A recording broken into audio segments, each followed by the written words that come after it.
Good morning, gang. Let's get ready to go for our week four. This is going to be week 12 overall, week four in the 1102 half of the course. And in the can, as of Sunday night, is your response to the Nathaniel Hawthorne story. We talked about this during last week's video, a little bit of background and context, some of the themes that young Goodman Brown concerns itself with, and you all are kind of grappling with the nature of good and evil, and if Goodman Brown is maybe being a little hysterical, overreactive, or is he keen in his perception of the true identity of evil? Is he a moral stalwart in a sea of ne'er-do-wells and those of moral turpitude, let's say? There's a word for you, turpitude. Look that one up. Use that one at your next get-together. But in any case, we're moving on. We have three stories this week. One by Jack London. You guys have probably heard of Call of the Wild or White Fang, even if you haven't read them. Those are hugely popular classic American novels. London was a prolific writer, also a bit of a miserable drunk and a socialist, so go figure. But his writing is the things he's concerned with, and you'll see this in To Build a Fire, the story for this week. Man's place in nature. London is a naturalist slash a realist. Naturalism has to do with, as the name might suggest, nature. The conflict there classically is man versus nature, man versus himself as well.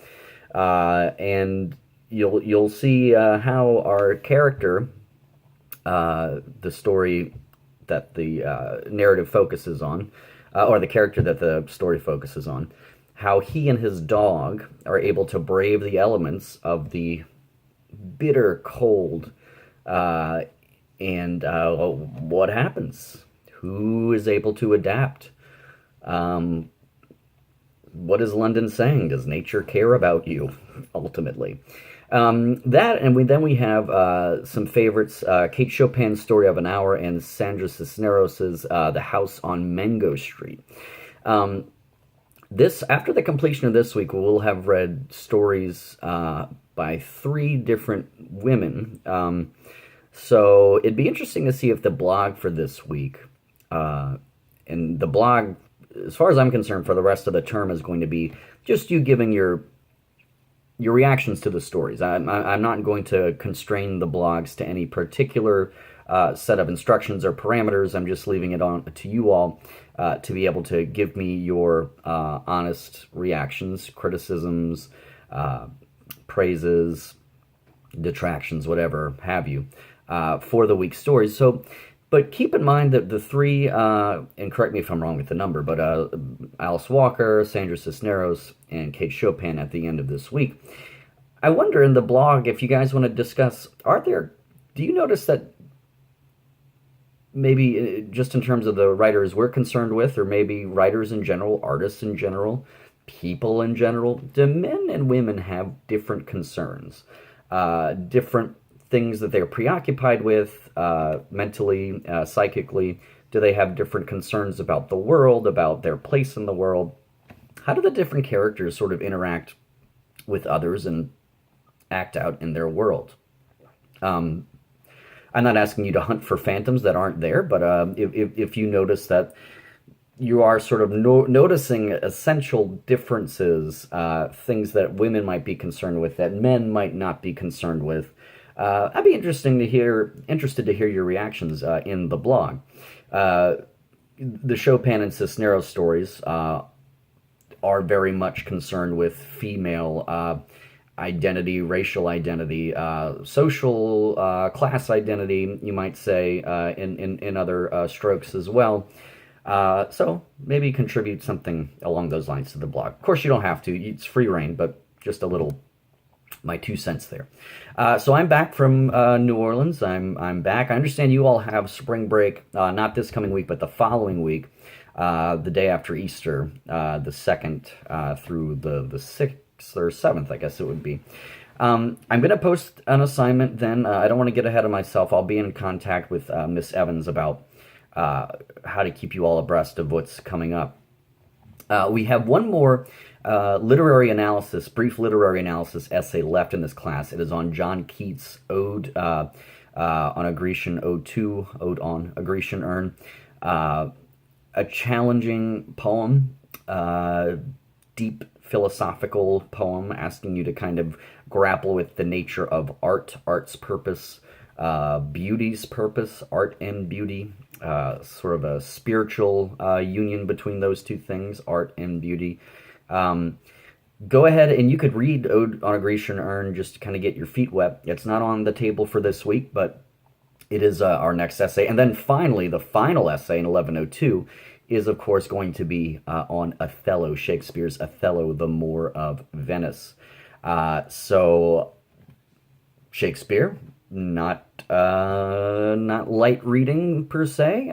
So I encourage you to get going with reading Othello. That's on the week's announcement too in Blackboard. Me kind of encouraging you guys to go forward and start reading your Othello. And as you do read Othello, keep in mind the villain, Iago. If you guys have seen Aladdin, you know that Jafar's little sidekick is Iago.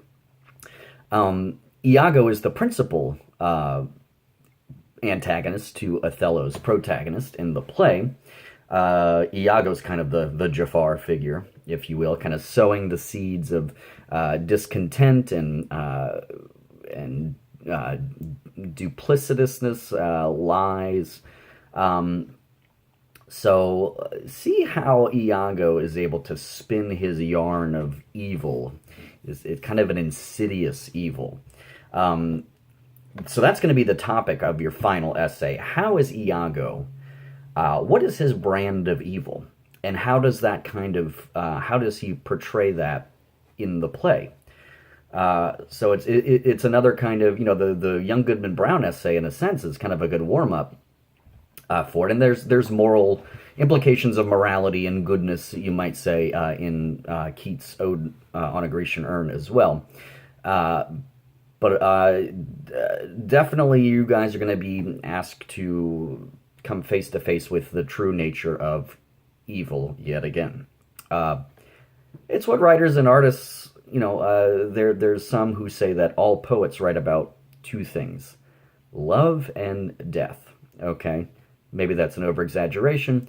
A lot of writers, Shakespeare being one of them, are concerned with the nature of good and evil, man's place in the world, kind of a cosmic struggles, conflicts within himself, with others, with God, with nature, the universe, which you'll see in the Jack London story, absolutely, this week as well.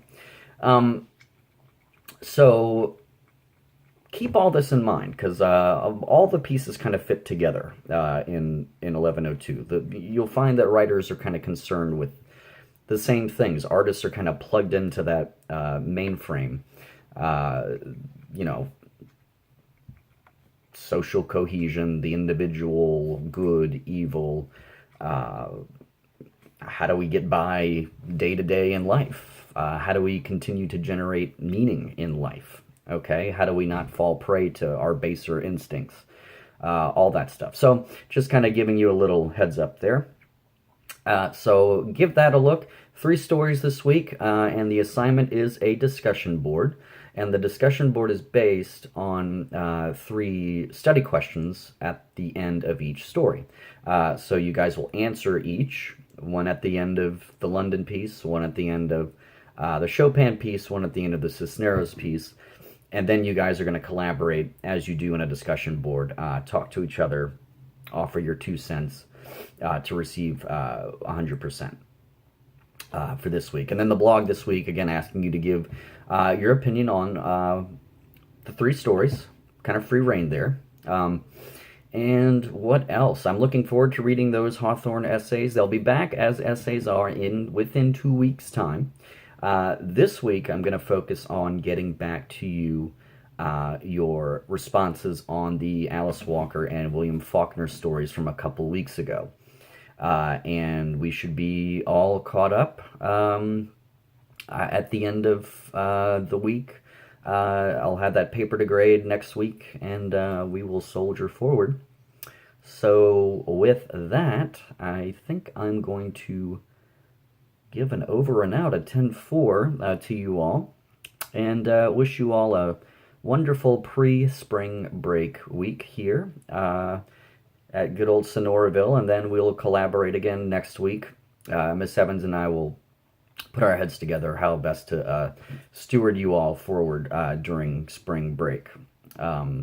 I have to remain active in the core shells as an online instructor, so we by no means can go to sleep, as it were, during that time. And I think I'll have to double check, but I think I have the Keats poem for you all to look at that week. I'll double check and let you know, but I would recommend going ahead and getting a start on reading the Keats poem, Ode on a Grecian Urn, and kind of maybe start fielding some questions to Miss Evans, see if what she has to say. Of course, come to me, email me. I'm more than happy to provide any help that I possibly can.